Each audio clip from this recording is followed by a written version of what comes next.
오늘 함께 나눌 하나님의 말씀은 열왕기상 12장 1절에서 11절 말씀입니다. 르호보암이 세겜으로 갔으니 이는 온 이스라엘이 그를 왕으로 삼고자 하여 세겜에 이르렀음이더라.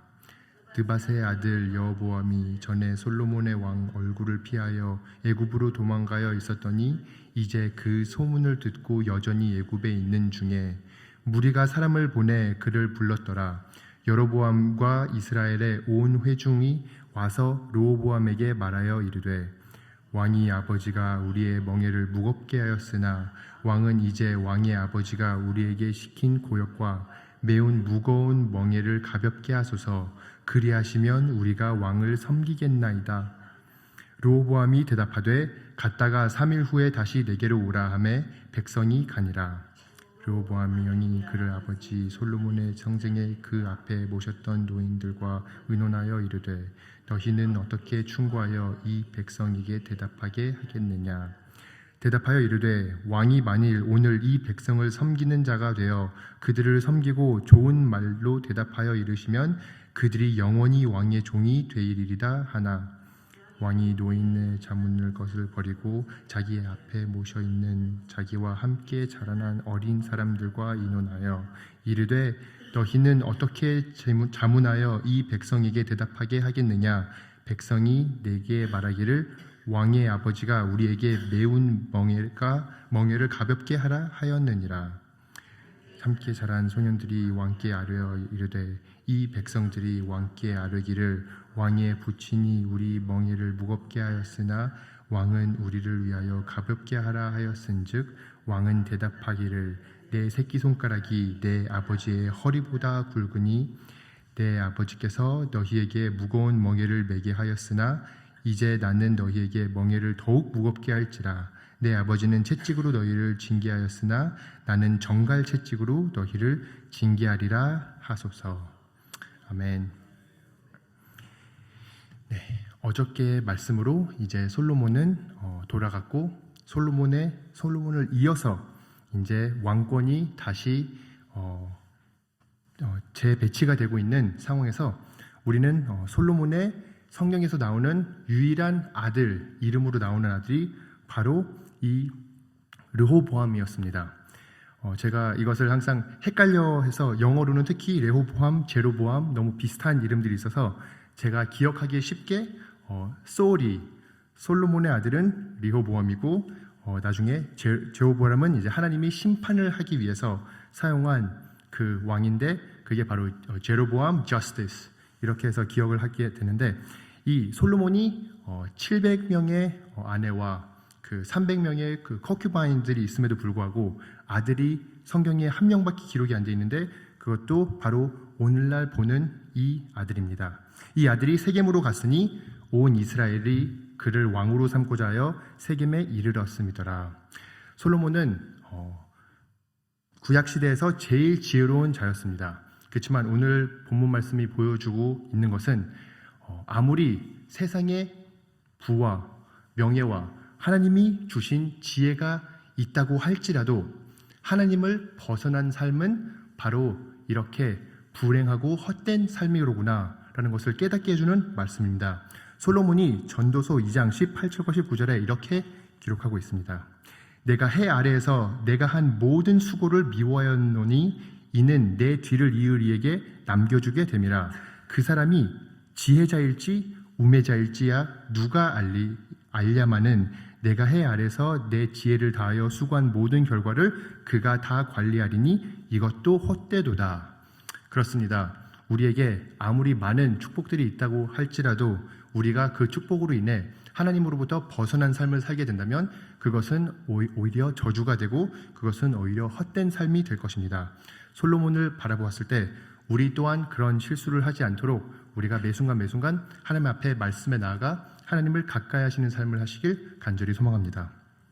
이렇게 솔로몬의 아들이 솔로몬이 염려하였던 대로 지혜로운 자가 아니었습니다. 그는 어리석은 자였고 어리석은 자가 왕이 되었을 때 백성들이 얼마나 고생하고 고통을 겪게 되는지를 보여주는 특별한 그런 예시였습니다.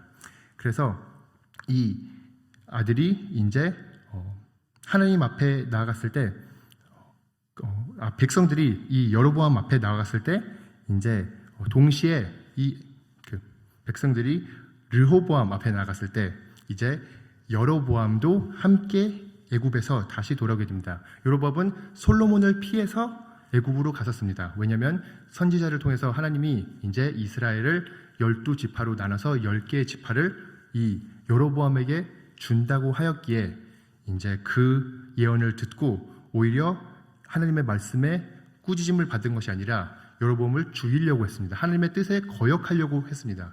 그래서 마치 사울 왕이 다윗을 쫓아내는 것처럼 솔로몬이 이제는 악한 쪽에 속아서 하나님을 벗어난 자로서 하나님이 선택한 자를 애굽까지 내쫓았었습니다. 그렇지만 이제 솔로몬이 죽고 이 자리에 다시 여로보암이 돌아오게 됩니다. 무리가 사람들이 불러서 애굽에서부터 세겜까지 같이 와서 회중에서 이제 바로 르호보암에게 함께 말했습니다. 처음에는 이 논의가 있었습니다. 이 여로보암마저도 이제 르호보암의 왕권 밑에 있으려고 한번 협상을 해본 것이었습니다. 이 협상이 일어나게 된 이유는 바로 하나님의 은혜인 것입니다. 우리가 열왕기상 11장의 11절과 12절의 말씀을 보았을 때 이렇게 기록하고 있습니다. 여호와께서 솔로몬에게 말씀하시되 내가 이러한 일이 있었고 또 내가 내 언약과 내가 내게 명령한 법도를 지키지 아니하였으니 내가 반드시 이 나라를 내게서 빼앗아 내 신하에게 주리라. 그러나 내 아버지 다윗을 위하여 내 세대에는 이 일을 행하지 아니하겠고 내 아들의 손에서 빼앗으리로와 오직 내가 이 나라를 다 빼앗지 아니하고 내 종 다윗과 내가 택한 예루살렘을 위하여 한 지파를 내 아들에게 주리라 하셨더라. 이렇게 이 르호보암이 왕권에 쓸 수 있는 이유는 르호보암의 지혜도 아니고 솔로몬이 잘해서도 아니라 오직 하나님, 신실하신 하나님이 솔로몬을 심판함의 동시에 계속 그 자비의 줄, 은혜의 줄을 왕권을 유지함으로써 다윗에게 한 언약 그리고 메시아를 보낼 거라는 그 약속을 지키시기 위해서 우리의 선하신 하나님이 이루신 일인 것입니다.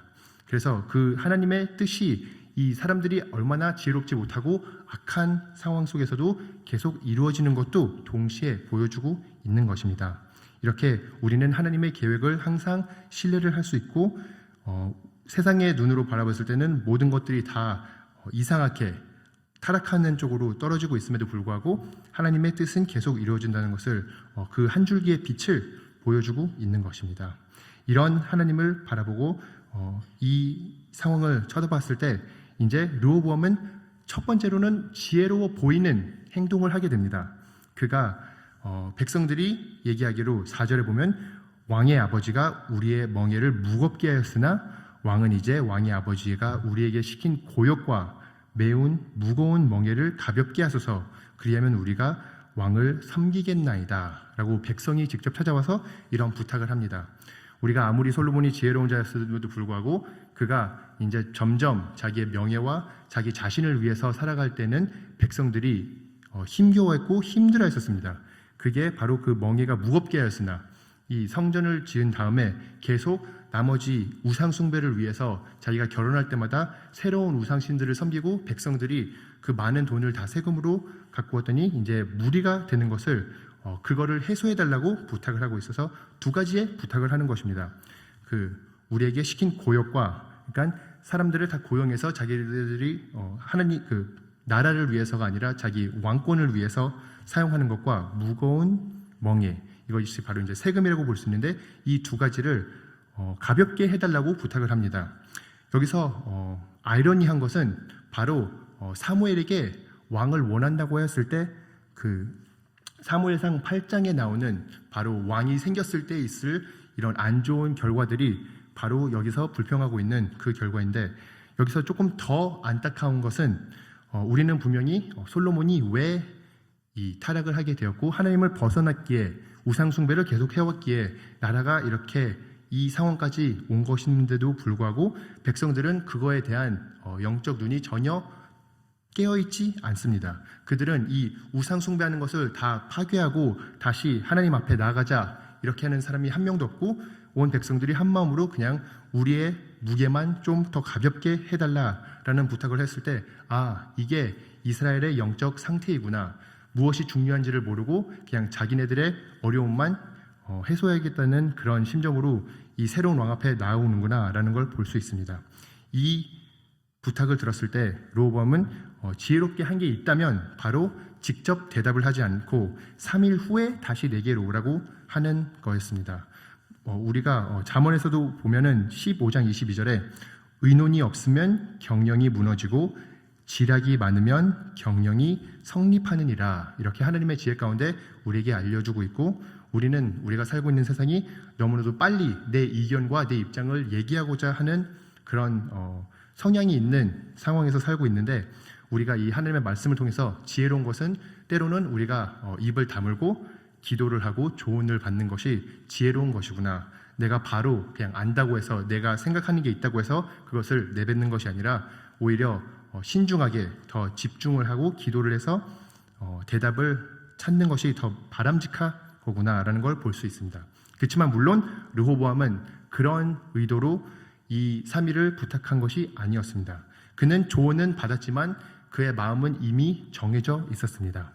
이 두 분류의 사람한테로부터 조언을 받게 되는데, 첫 번째는 솔로몬의 생전에 그 앞에 모셨던 노인들과 의논하여, 이 사람들은 바로 솔로몬이 자기의 지혜 가운데 세워서 이 나라를 다스리는 데 있어서 어떻게 하면은 성공적으로 잘 다룰 수 있을까라는 그 자리에 있어야 되는 합당한 자들이었고, 나이가 많음으로써 경력이 아주 잘 되어 있는 그런 사람들이었을 것입니다. 40년 솔로몬이 왕권에서 있는 동안에 아주 지혜롭게 잘 어떻게 이 나라를 이끌어 왔는지를 보았을 거고, 거기에 큰 역할을 해왔을 것입니다.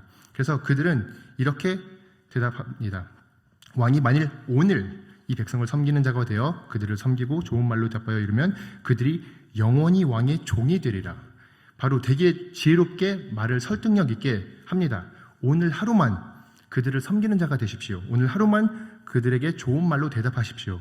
그렇게 된다면 그들이 영원히 왕의 종이 될 것입니다. 되게 설득력이 있고 되게 좋은 조언이고, 바로 백성이 바라는 것이고 바른 왕이 해야 되는 그 옳은 길로 갈 수 있도록 얘기를 합니다.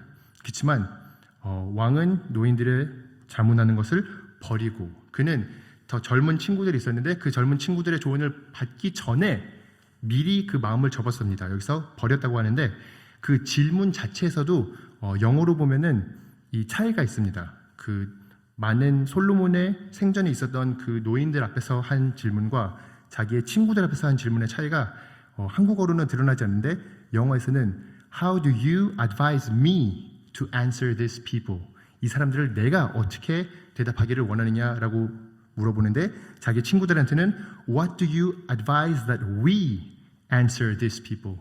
우리가 어떻게 이 사람들한테 대답을 할까라고 묻고 있습니다. 그 뜻은 벌써 조언을 받기 전부터 그는 자기의 친구들을 따라서 그대로 그들의 조언대로 하겠다는 그 마음이 드러나는 질문인 것입니다.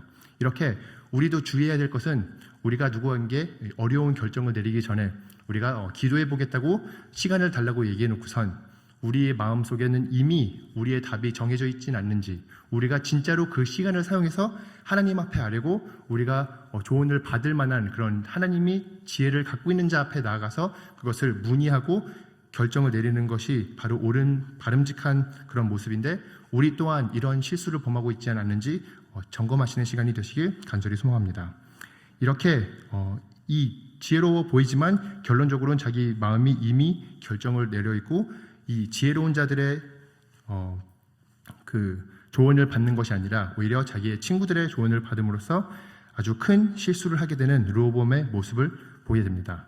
오히려 그 무게를 더 가볍게 하기는커녕 더 자기가 막대할 거라고 선언을 합니다. 내 새끼손가락이 내 아버지의 허리보다 굵느니라. 나의 약함이 내 아빠의 강함보다 더 셀 거다, 더 무례할 것이다 라고 얘기하고 있고, 아버지는 채찍으로 너희를 징계하였으나 나는 정갈 채찍으로 너희를 징계하리라. 채찍도 두 종류가 있었는데, 그냥 때릴 수 있는 채찍이 있었고, 거기에 꼬리에 이제 그 쇠 가시가 박혀 있어서 그것을 훨씬 더 고통을 많이 주고 더 사람을 쉽게 죽일 수 있는 그런 채찍이 있었는데 그게 바로 정갈 채찍인 것입니다. 그런 정갈 채찍을 표현해서 자기는 훨씬 더 강한 힘으로 압박감으로 왕으로서 할 거라는 그런 선포를 하게 됩니다. 그래서 그런 선포를 하게 돼서 나중절들에 보면은 그가 사람들로부터 거절을 받아서 다시 남유다로 도망을 가야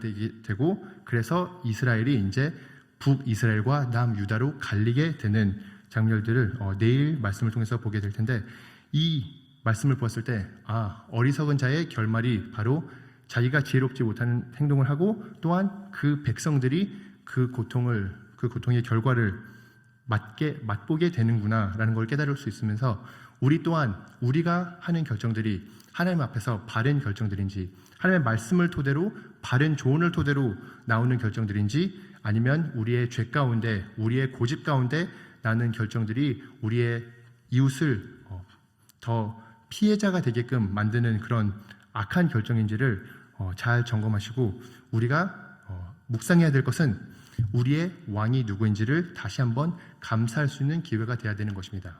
우리의 왕은 예수 그리스도이십니다. 우리의 왕은 우리를 다스리는 데에서 이런 무례한 행동으로 다스리지 않으시고 우리를 사랑으로 죽기까지 사랑하시고 정말 가장 낮은 자가 되어서 가장 큰 자가 되어 가신 우리 주님을 바라보았을 때 우리는 그의 왕권을 감사하고 찬양하고 그가 더 높임을 받으시는 삶을 살아가도록 힘써야 되는 것입니다. 우리가 주님을 더 알며 나아갈수록 그의 왕권이, 그의 주권이 얼마나 아름다운지를 볼 수 있게 될 것이고, 그 아름다움을 더욱더 따르려고 노력을 하게 될 것입니다. 그러니 우리가 매순간 예수 그리스도의 왕권을 인정하고 거기에 순복하는 삶을 살아가시길 간절히 소망합니다. 기도하시겠습니다. 주님, 이런 여러 가지의 악한 결과들 가운데서도 계속 주님의 뜻을 이루고 있으신 주님 감사드립니다. 우리가 우리의 삶을 돌아봤을 때 우리의 지혜롭지 못한 행동으로 인해 이웃에게, 자신에게 피해를 많이 끼쳤을 텐데 그런 저의 모습을 용서하여 주시옵시고, 우리가 다른 것들을 추구하는 것이 아니라 하나님 곁에 있는 것을 제일 사모할 수 있도록 도와주시옵시고, 하나님의 임재 속에서 하루하루 살아갈 수 있도록 주님께서 붙들어 인도하여 주시옵소서. 우리가 멀어지는 그 순간순간마다 주님께서 저희를 다시 주님께 돌이킬 수 있는 기회를 허락하여 주시옵시고, 그 기회들을 우리가 예수 그리스도 안에서 다 받아들이고 우리의 삶을 고쳐나갈 수 있도록 주님께서 능력, 지혜 허락하여 주시옵소서. 주님, 우리 교회를 주님의 뜻 가운데로 마음껏 사용할 수 있는 그런 교회가 될 수 있도록 주님께서 우두머리가 되어 주시옵시고, 우리를 매순간 성령의 능력으로 채워 주시옵소서. 감사드리며 이 모든 말씀 예수님의 이름으로 기도드립니다. 아멘.